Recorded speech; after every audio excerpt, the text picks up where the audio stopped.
Welcome back, students. So students, today's English class we will be continuing with our active English. Okay, active English. In the last class I think we have done the 13th chapter. The first part we have completed. I'm sure you have finished the exercise. You have completed all the sentences that were given. Okay, and I'm sure you're keeping your books neat. So shall we continue? If you are not ready with your book, you can open your book, that is open chapter 13.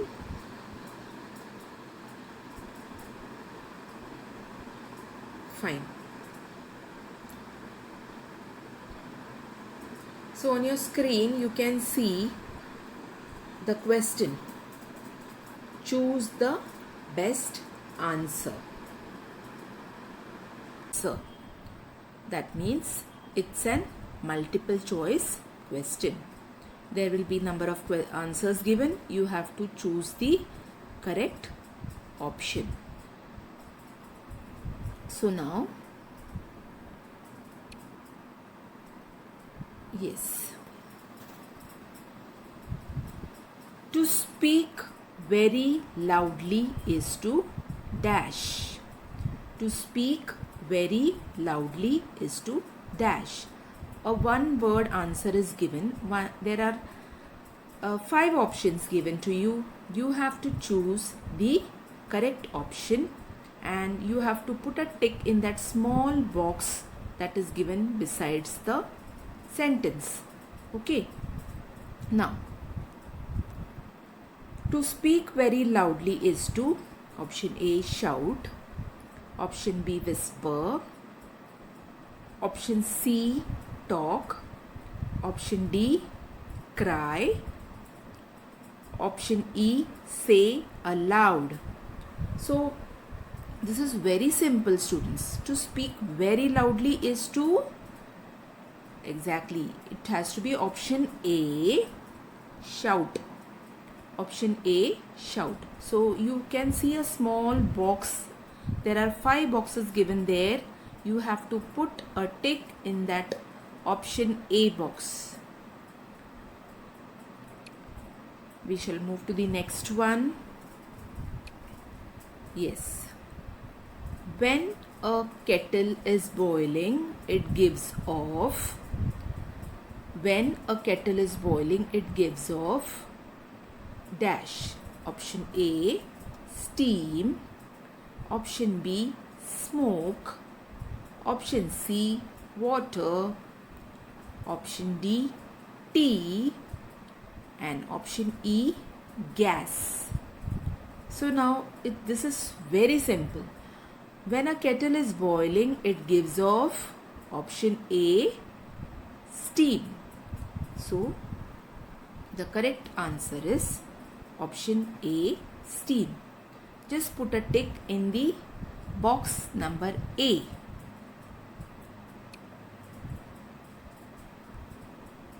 Okay, we move to the next. Here you have this. He was 5 feet 4 inches in dash.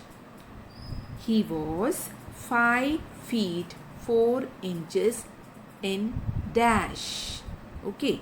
Now, option A, tallness, B, length, C, width, D, breadth,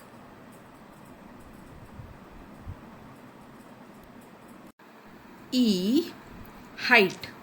So now, students, the sentence is he was 5 feet 4 inches in. We are talking about somebody's height. Okay, we in the school and all we check your height and weight, na. So the same way, like the sentences, he was 5 feet and 4 inches in height. So the correct option is the last option, that is E, height. We shall move ahead.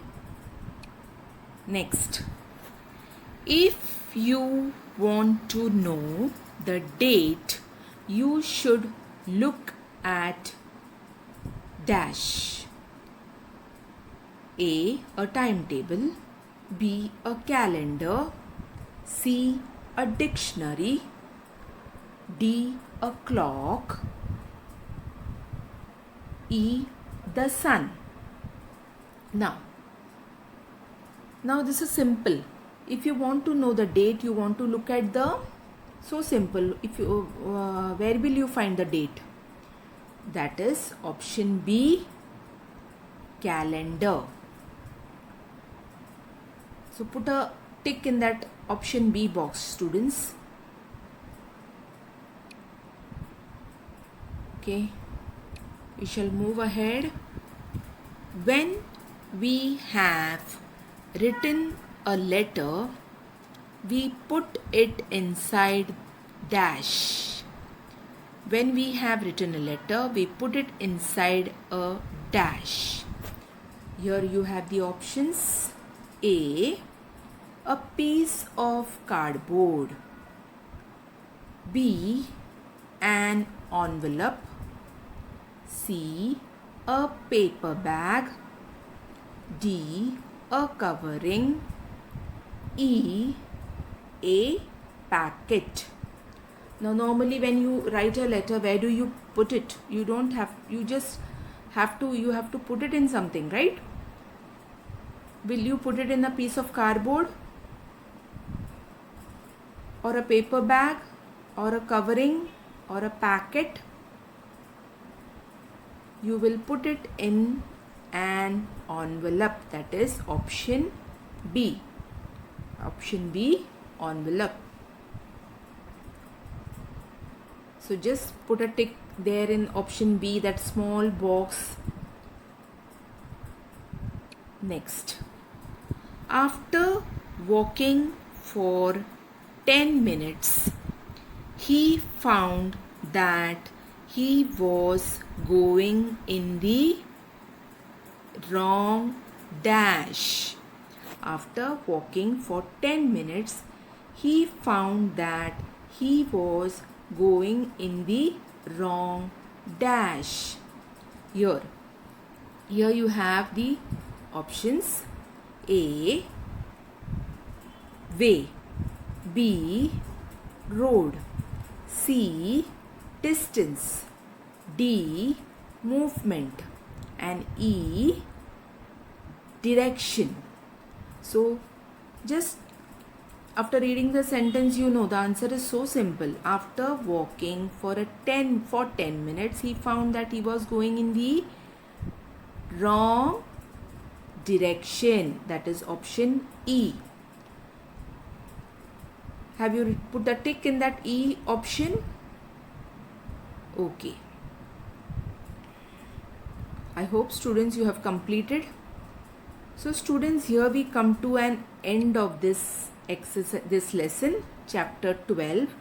I'm sure you have written all the answers in the first part too, and the second part was pretty simple.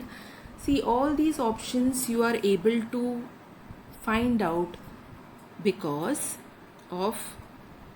you know how to, you understand the meaning of the sentence. And how will you understand the meaning of the sentence is because you have to do lot of reading. When you read, I'm sure you're reading storybooks other than your textbooks. You're reading, doing lot of reading also. It is a must for you to read. Only when you read, you will get to learn more and more words. You will understand there may be, for one particular meaning there will be many words. You will learn more words. Your vocabulary will increase. So, and then only you will be able to write the composition, or any topic is given to you. Teacher asks you to write on some topic is given to you, and you are supposed to write. Then only you will get the words and the sentences you will be able to frame properly.